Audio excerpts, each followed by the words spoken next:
There's a new team on the rise in the Willamette Valley, and no, it's not the Oregon Ducks.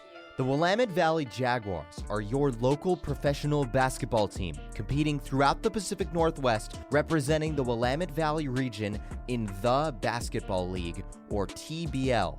The Jaguars are composed of players from across the country who grind every single day to live out their dreams of playing professionally. Every Tuesday at 6 o'clock, we take you behind the scenes on the latest updates on all things Jaguars and get a first-hand account of what it takes to make it in the Basketball League.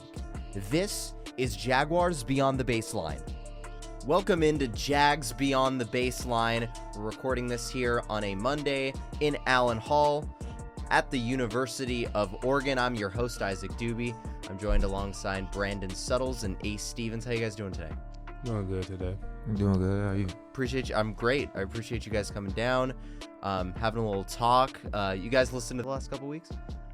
I listened to a little bit of Braden from last week, and then I listened towards the beginning of the season. Yeah, we got something cooking up that we're gonna send out and do a little bit of promotional content on him on a little clip that we have, because he had some great stuff. He's got a great story too of being a local kid who, obviously excelled at the high school level and set a bunch of records at Willamette High School. He broke some records last year. Yeah, I remember that. Let's recap this. Let's start by recapping this weekend for you guys, where you guys traveled to Great Falls, a long road trip for you guys. Kelly was telling me last week that this is kind of the road trip that you guys kind of look at as kind of one of the tougher ones because it's very long. Obviously, it's the best team in the conference in the Pacific Northwest in the Great Falls Electric.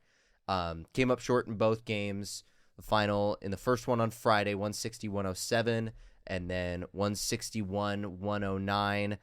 I want to start with this. What makes this Great Falls team so dangerous that they can score 160 points in a game so easily? I feel like they're very experienced, and a lot of the players that are there have a lot of overseas experience. They know how to play basketball. They don't need a script. They don't need really they just know how to play together. Yeah, I add to that. I played against a couple of them in different settings, and they play very good high level basketball. So it's like putting that group together. You don't have to tell them how to do it. They pretty much know what they're doing. They just go out there and do it. It's just like going and performing. So that's a pretty good team.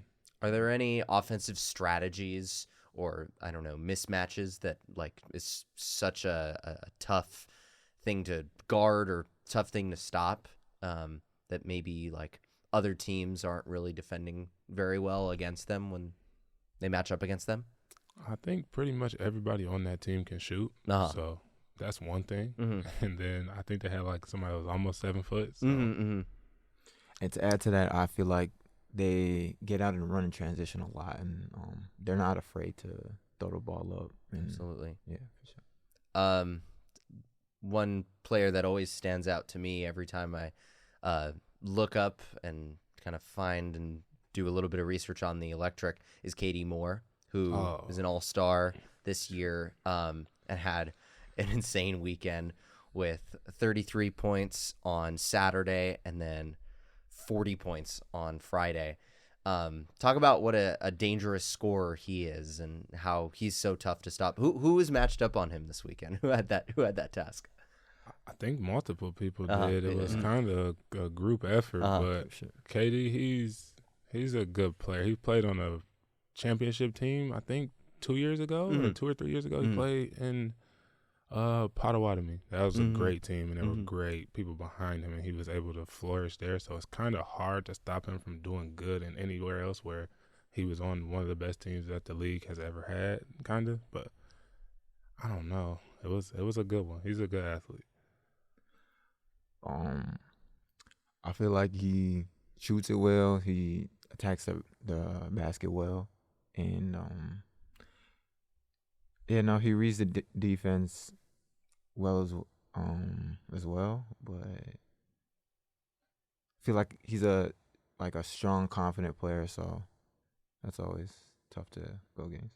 I want to know from your guys' perspective, when a team is able to build a sizable lead on you guys. It feels like with this team, with the Jaguars, you have like a turnover or 2 or 3 missed shots, and then it seemed like the Electric or the Wenatchee Bighorns can get out in transition and in the fast break so quickly and score on you guys so quickly that you look up and they're like, oh, they just went on a 10-0 run before you guys could even really have an opportunity to respond. I'm curious, like in those moments during timeouts, during talks on the sidelines, what are you guys telling each other to hype each other up, get back in the game, and just keep each other encouraged and inspired?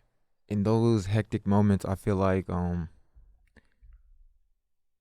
just like trying to stay together as a team, as like the highs and lows, like there's gonna be trials and tribulations throughout the game, and throughout the season. But like when things are good, keep it rolling. When things are bad, we gotta like understand to really like slow down and pick apart like the reason why we're like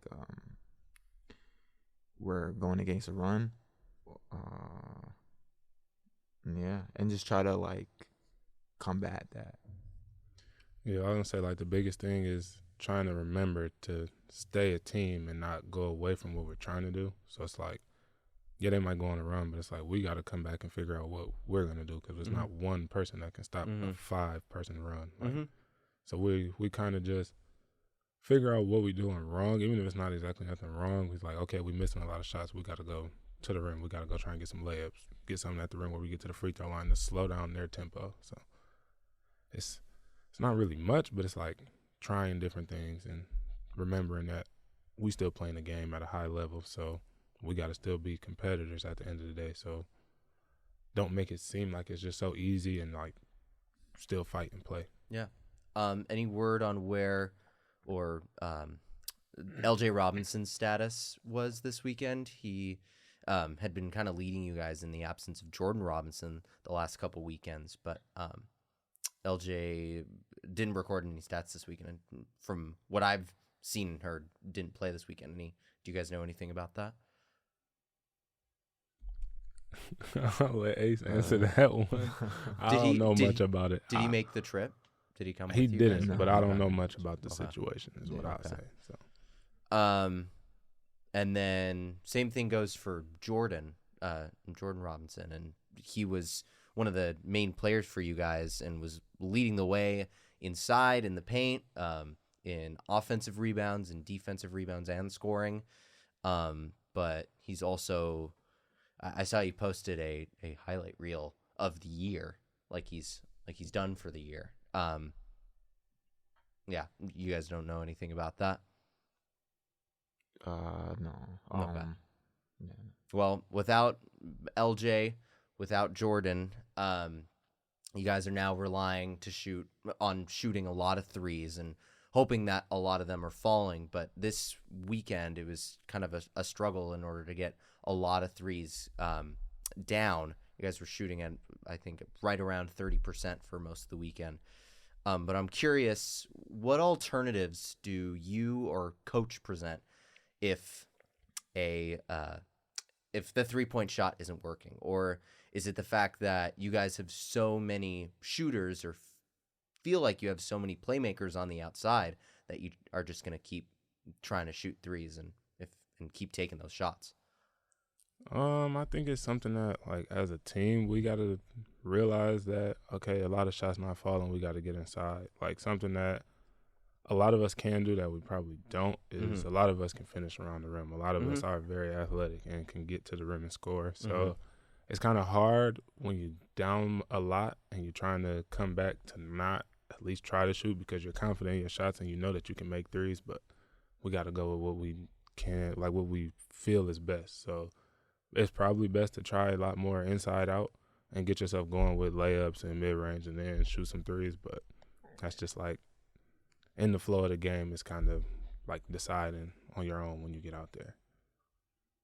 Yeah, for sure. And I feel like the threes that we're taking, like sometimes I feel like maybe we could just get like a little bit more movement yeah, like I feel like I could definitely penetrate the defense first and then kick it out for better quality shots.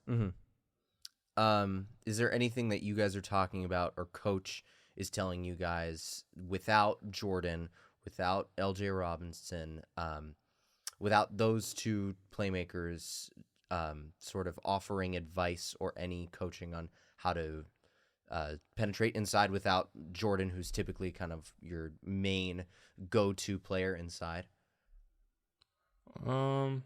It's kind of just like what we already know. So it's like, it's not like teaching us anything, but it's like reminding us, like, you know, if you get here and like somebody moves there, they're open. You get to this spot and somebody lifts, they're open. Like, it's stuff that we should know and we should do, but it's just like a constant reminder that it's always another option. Like, you don't have to always be the one to do it. It's somebody else.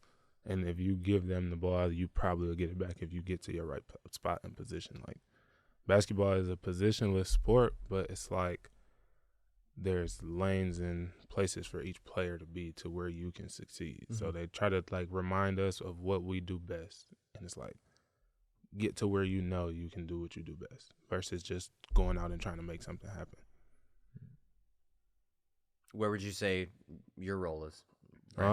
So me, I'm new, so I'm like kind of just getting here, but I think the team like knows that I can get downhill, I can get inside, I can get some layups, I can get some dunks, like I can bring that. So I think I took a couple threes, but I've been working on my shots. So I'm like, okay, I'm open, I'm gonna shoot it. But I know that going downhill and getting inside is kind of what I do. So in moments where we probably just need that, it's like, all right, I gotta go.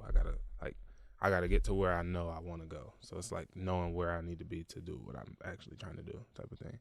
Were there any players or coaches that encouraged you to do that more this weekend? Pretty much everybody encouraged me to do that. On Friday, I didn't, like, I was just like in the motions and going with the flow. And Saturday, I kind of went after it and tried to do more. One person that did say it a lot is Brandon, like Brandon Henson. That's my boy. Like, we got the same name, so I gotta.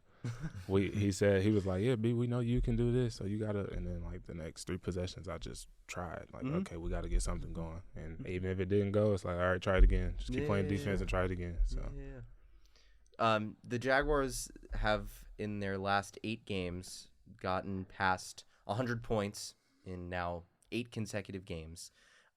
Last year, 100 points was pretty hard to come by and pretty rare.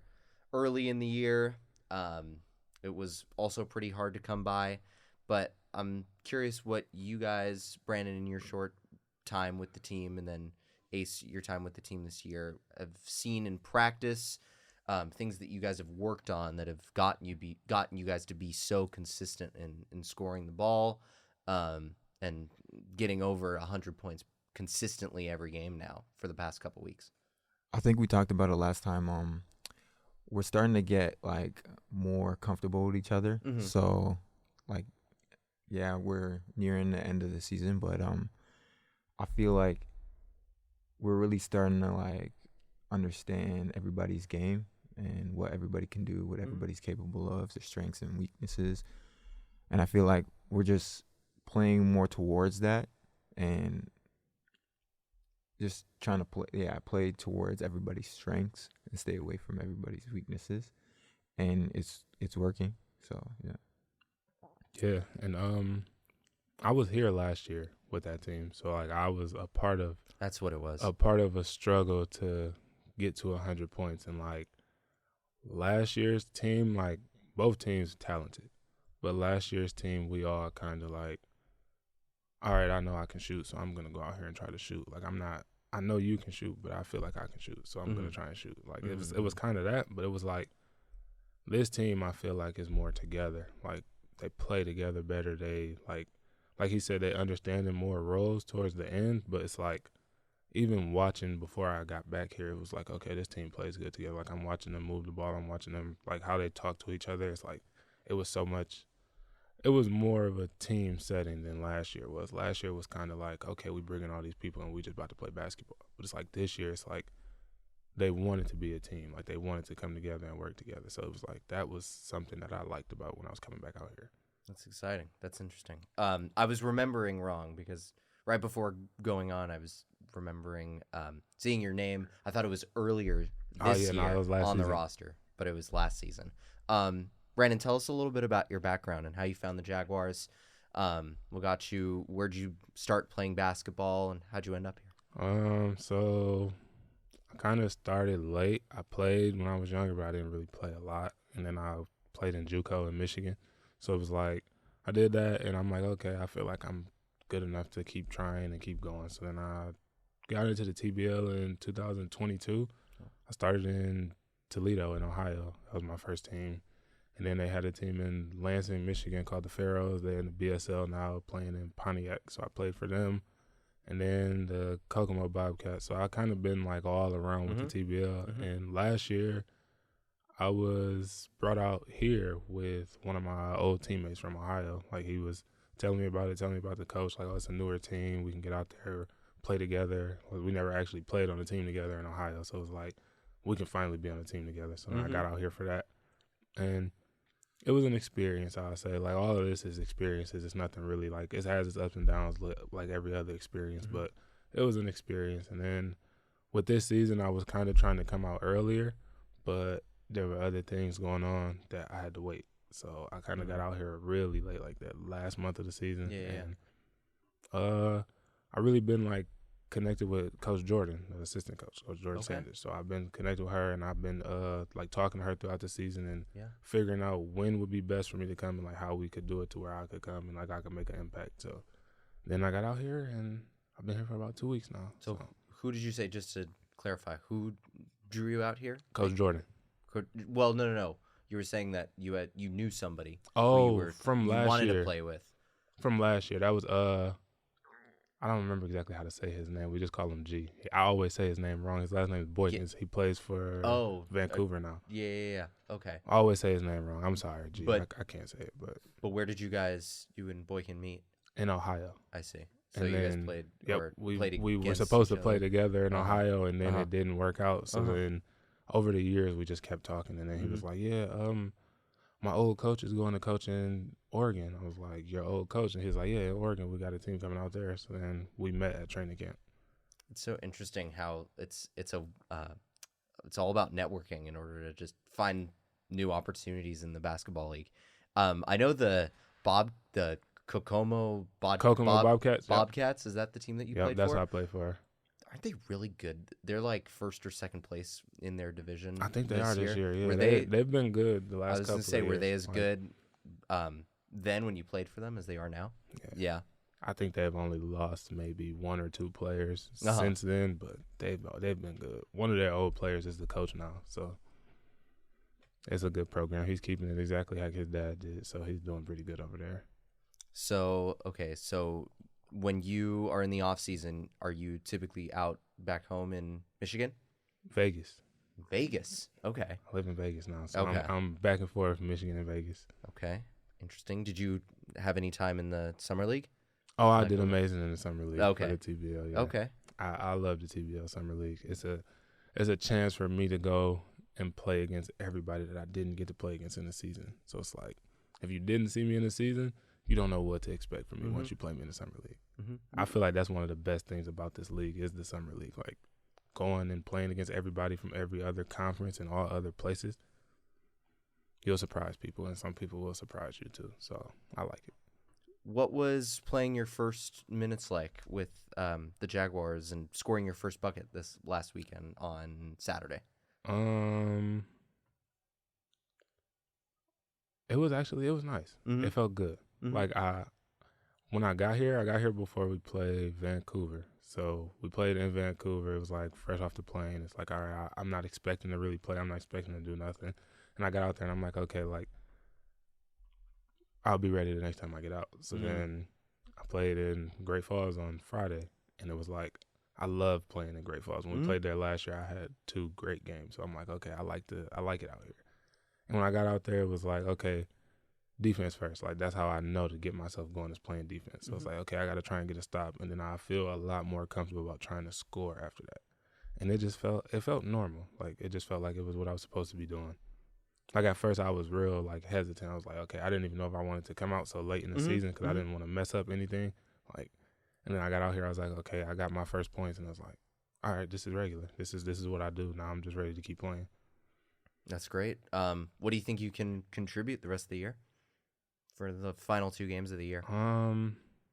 A lot of energy. Like, that's something that I like to do, but I like to, on defensive energy. I like to get stops. I like to try and get blocks and stuff and, like, bring the team, like, a reason to want to go and actually score. Like, I want to get a stop so we feel more confident about going to score. It's like, it's not like we got scored on, now we got to get them back. Like, we stopped them, now we got to get a bucket and keep doing that.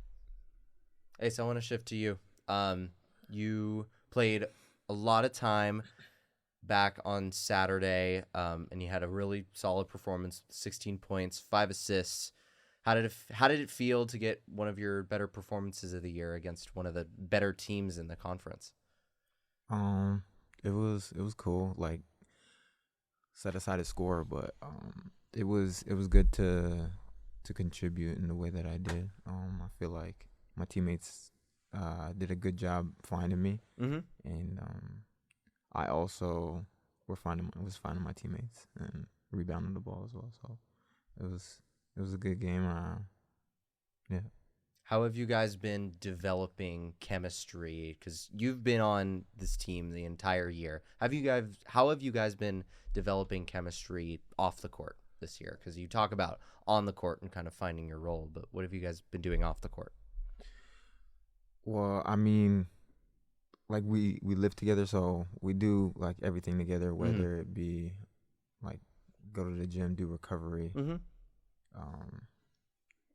don't know.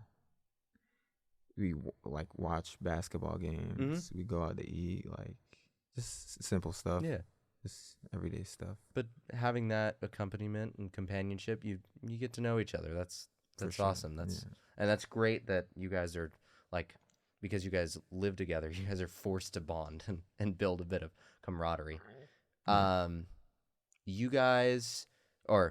You individually, you get a lot of assists. That's kind of part of your game, is being a facilitator and kind of running the offense. Do you go about that by intentionally trying to create opportunities for others, or do you try to create opportunities for yourselves and someone just happens to be open? More than often, I'll look to be aggressive, and when I'm aggressive, that's when lanes open up for other people, and I just make the right play. That's usually how it works. Yeah, absolutely. What are the team's goals for the rest of the year? Only got 2 games left. One coming up on Friday against Salem, and then the following Saturday against Seattle at home. What is Coach talking about? What are you guys talking about as kind of your goals to end the year strong? We're looking to be disruptors, because I know that we've been eliminated from playoff contention. So we're looking to try to just compete and win as much games as we can. These next 2 games, we're gonna try to get them. And I feel like we were talking to Coach Mary, and she says she really wants that Salem game, so we're looking at really hitting them in their mouth for sure. Nice. Yeah, I was gonna say we want to try and send them into the playoffs with a loss if they're in the playoffs. Like I think Seattle, we want to try and send them into the playoffs with a loss, and we just want to get Salem again, because I know that's the game that they won. They got the one this year, and I want to get one. So I feel like we can get them. Well, I know we can get them, so we'll probably go out and have to beat Salem this weekend. Big problem is going to be stopping Robert Upshaw, who was pretty unstoppable in the last game. He's a tall 7'1" defender, only played about 20 minutes, but still scored 33 points. What's the plan going to be in order to stop him this weekend? I think trying to slow him down earlier. Like a lot of times it was like I didn't exactly play. I was watching, so I'm like, I'm seeing from what you saw a lot of letting him get to where he wants to be, and then he just gets the ball there and it's over. So kind of keeping him out of the paint more, forcing him to try and shoot. I seen him make some free throws, but in like one post fade. So maybe trying to keep him as further out of the paint as we can, and keeping somebody just like agitating him, moving him around, touching him, keeping him to where he's uncomfortable most of the game. And he's going to get tired kind of fast. So make him guard somebody so that he has to move around and he can't produce as much on offense because he won't be able to keep up on defense. I feel like doing our work early and like being aggressive with him before he even attempts to get the ball. Also, like Brandon said, just going at him offensively, like making him play defense so that he is tired on the offensive end and he's not just chilling. So, yeah, I feel like that'll be a good tactic to do. Do you think that throwing double teams at him, because I saw you guys were trying a lot of different strategies in order to try to stop him, especially defensively, by double teaming him, by putting Tavion on him. But the problem is when you double team him, he's so tall that he can easily make a pass to the outside. Do you guys think about how much stress that puts on you guys as the outside defenders, sort of switching quickly and communicating all that very quickly? Yeah, it does add a lot of pressure, but that's something that we've been trying to work on. Like, even since I've been here, I've been trying to work on it, like the help defense, because somebody's always going to be there to help you. They're always supposed to be, especially when you got a 7-footer that we guarding and we don't have a 7-footer to put against him. So it's like we always got to be ready to help. That's with anything, knowing anybody in basketball. No matter who you guarding, you got to help. You don't want to let your teammate just keep getting scored on. You don't want to let your team just keep getting scored on. So helping to help and just being there. Yeah, being there in the gap and making sure that he's seeing bodies and he's not just like looking at one defender in the rim. Like he's talented, so I feel like we definitely should like clog the lane, make sure he sees bodies, and then maybe he'll think about what he's gonna do. What do you guys think needs to be done to put a full 4-quarter game together? Because you guys have had great performances throughout the year against great teams. Almost beat Vancouver just a couple weekends ago. But what do you guys think needs to be done? What adjustments need to be made in order to play a full 4-quarter game that you guys would be satisfied with?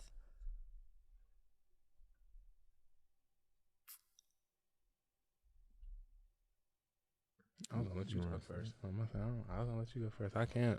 To put together a full, like, good 4 quarters of basketball, I think part of that would come with.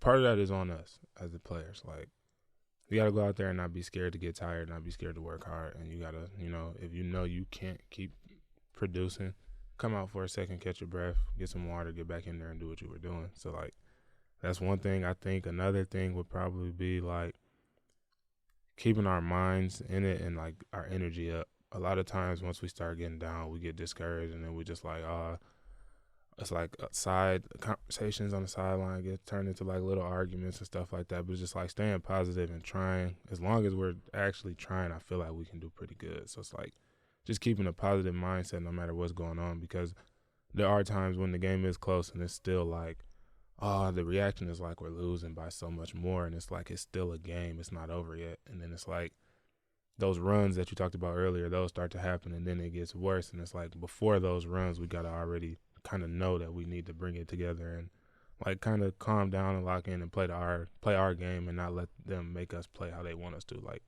we know what we can do as basketball players. So as a team, we got to come together and slow down and try to slow them down and run our stuff and get to where we need to be and do what we need to do. So it's like a lot of that, a lot of just figuring it out before it gets too bad or before it gets late. And it's easy to do that, call a timeout, sit down, and just think about what needs to happen. Like, it could be done, I think.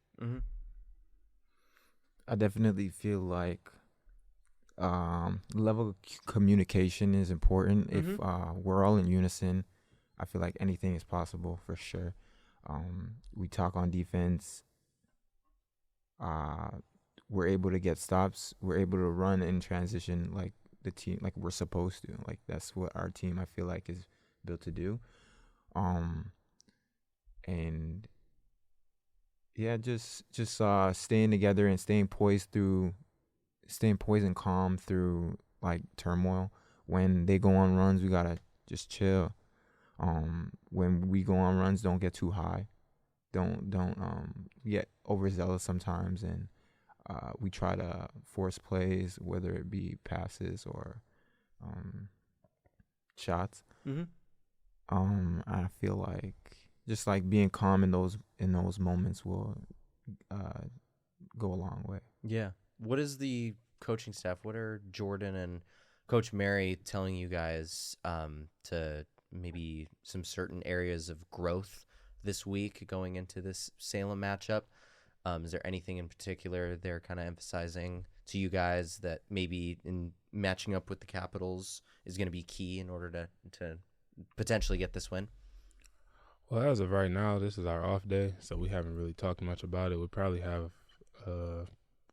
we'll probably talk to both of them later today. Like, we'll talk today and then have practice tomorrow and have a good game plan and a lot of conversation about what needs to be done, what we can do, what will help us, like how they feel like we can do what we want to do. Because at the end of the day, we want to win the game. Like, we want to do that. So it'll be a lot of like strategy then and a lot more talking. But as of now, it's like they want to make sure we all getting ourselves together to be ready for this weekend. So it's like recovery day and chill out, just, enjoy the day because we got a lot of work to put in this week to be ready. Are there any areas of growth for you that you specifically think could be improved on this week? One thing I could say is I probably try to get a lot more downhill. I know that they have like defenders, but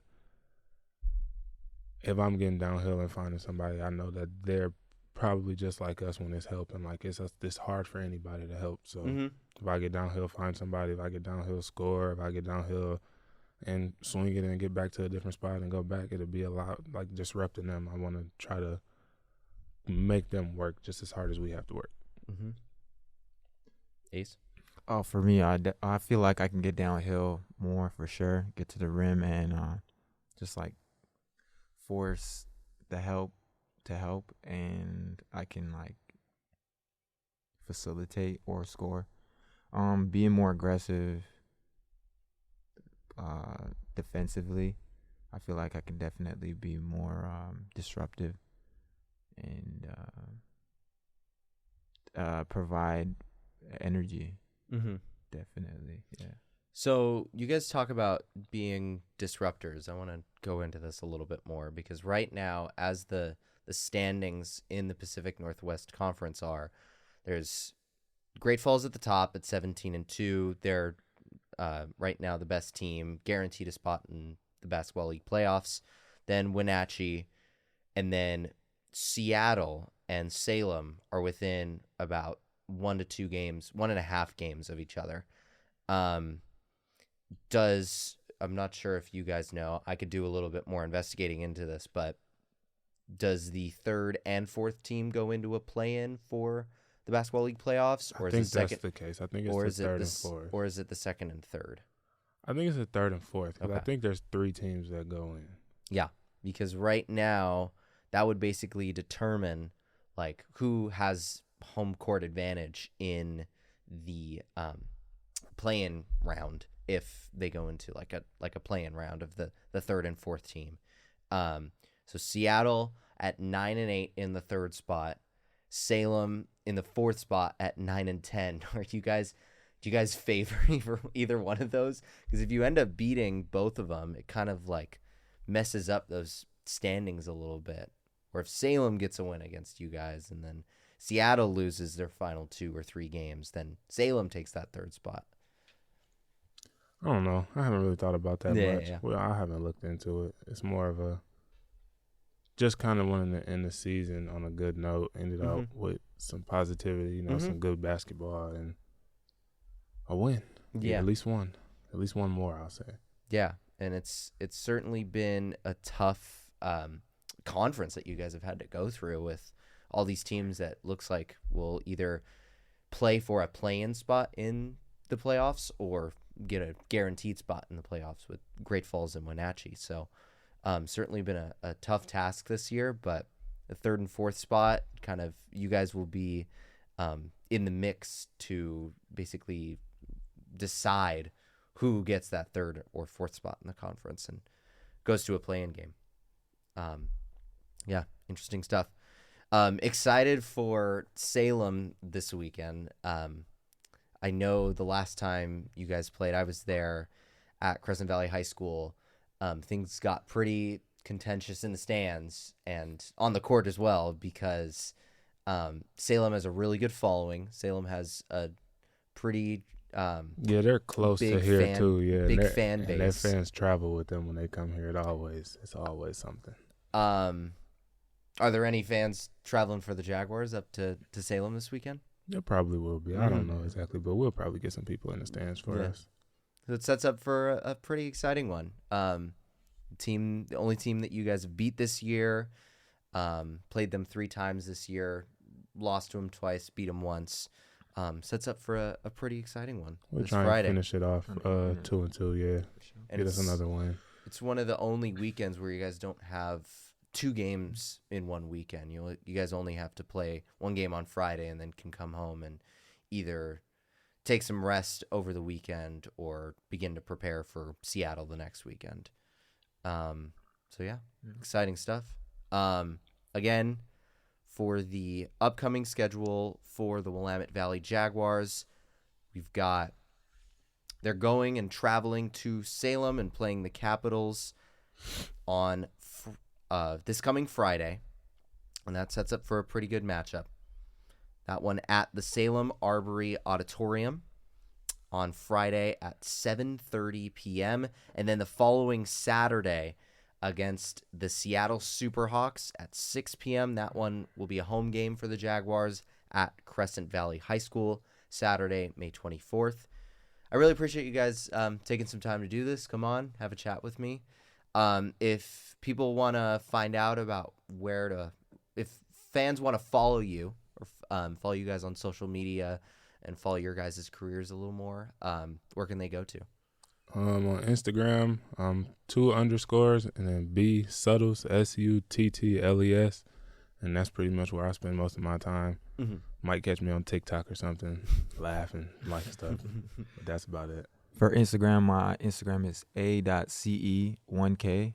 Yeah, that's all I use. Awesome. Thanks again, guys. Really appreciate it. Thank you for having us. For sure, thank you. This has been Isaac Doobie hosting the Jags Beyond the Baseline. This one will premiere. This will be the 8th episode of Jags Beyond the Baseline. This week, I'm with Brandon Suttles and Ace Stevens. Thanks for listening and tuning in here on KWVA 88.1 FM and KOCR Oak Ridge 91.5. Thanks for tuning in to this week's edition of Jaguars Beyond the Baseline. If you want to find out more about the Jaguars, you can go to their website at wvjags.com or follow them on Instagram at wvjags. Come hang out next Tuesday at 6 o'clock for another episode of Jags Beyond the Baseline. I'm Isaac Doobie signing off on KWVA 88.1 FM and KOCR Oak Ridge 91.5. Welcome to the Huberman